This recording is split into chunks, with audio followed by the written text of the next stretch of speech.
আপনারা জানেন ৯৬ সনে খালেদা জিয়া বিএনপি নেতৃত্বে একটা নির্বাচন হয়েছিল।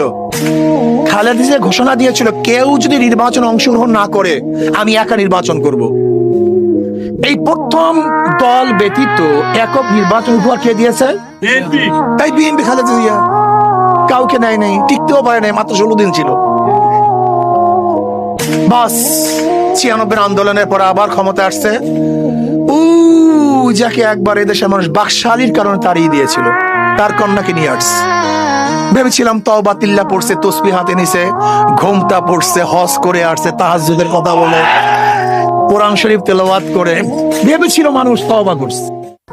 ৯৬ তে বসালাম, কিন্তু ২০০১-এ আর ক্ষমতা আসতে পারেনি। পাশ করার কারণে, ফেল করার কারণে। আবার বাংলাদেশের মানুষ চিন্তা করছে, যেহেতু একবার ফেল করছে খালেদা জিয়া, নতুন প্রেসিডেন্ট, প্রাইম মিনিস্টার, বুঝতে পারে নাই, দেশ চালাতে ব্যর্থ হয়েছে, আবার ২০০১-এ বিপুল সংখ্যক ভোট দিয়ে তাকে ক্ষমতা বসালাম।